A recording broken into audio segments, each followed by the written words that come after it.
होली क्यों मनाई जाती है? अब आपको व्हाट्सएप पर, इंस्टा पर, फेसबुक पर कुछ एक नई रील्स मिलेगी। हमें इस पर्व से परहेज है, जिसमें एक औरत को जलाने के बाद लोग रंग गुलाल करते हैं। ये आए दिन सुनने को मिलता है कि होली में जब एक होलिका जल गई तो क्या उसका पर्व मनाया जाता है? तो ये जान रखें, और ये विशेष बात है वनस्पति के दृष्टिकोण से भी और बौद्धिक दृष्टिकोण से भी। होली पूरे एक मास तक, पूरे फाल्गुन में मनाया जाने वाला पर्व है। इसमें सेमल का डंडा गाड़ा जाता है। सेमल जिसकी लकड़ी स्निग्ध होती है।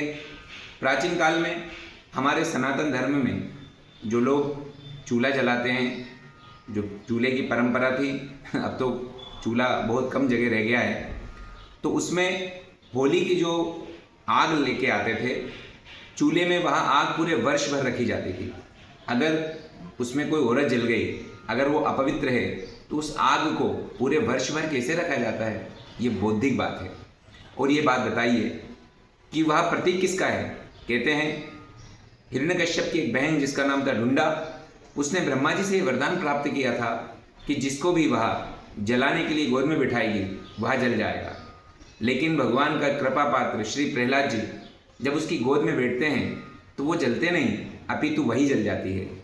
सभी लोगों ने, क्योंकि भगवान की जिस पर कृपा होती है, जा पर कृपा राम की होई, ता पर कृपा करे सब कोई।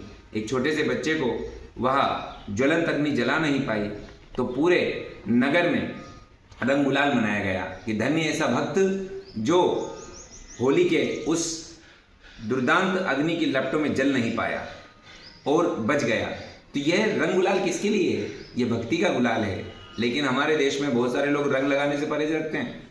कहीं हराम माना जाता है रंग को, लेकिन बेचना हराम नहीं है, रंग लगवाना हराम है। तो इन सब चीज़ों से बचते हुए झूम के होली मनाइए और पर्व को मनाइए, क्योंकि आज आप और हम इन प्रपंचों में फंस जाएंगे तो आने वाली पीढ़ियाँ होली मनाना बंद कर देगी। अब कुछ लोग और आएंगे, सेव वाटर। अरे यार, पानी इतना ही बचाना है तो कई सारे पर्व जो मनते हैं उसमें बचाइए ना। अभी IPL चलता है, वर्ल्ड कप चल रहा है, कितना पानी खर्च हो जाता है। कहीं अलग अलग पर्व मनाए जाते हैं, कितना पानी खर्च हो जाता है, लेकिन वो नहीं दिखता है। सिर्फ हमारे पर्वों पर ही, दिवाली पर वायु प्रदूषण हो जाता है और होली पर सेव वाटर। थोड़ा अकल लगाइए, प्यार से होली मनाइए। हैप्पी होली।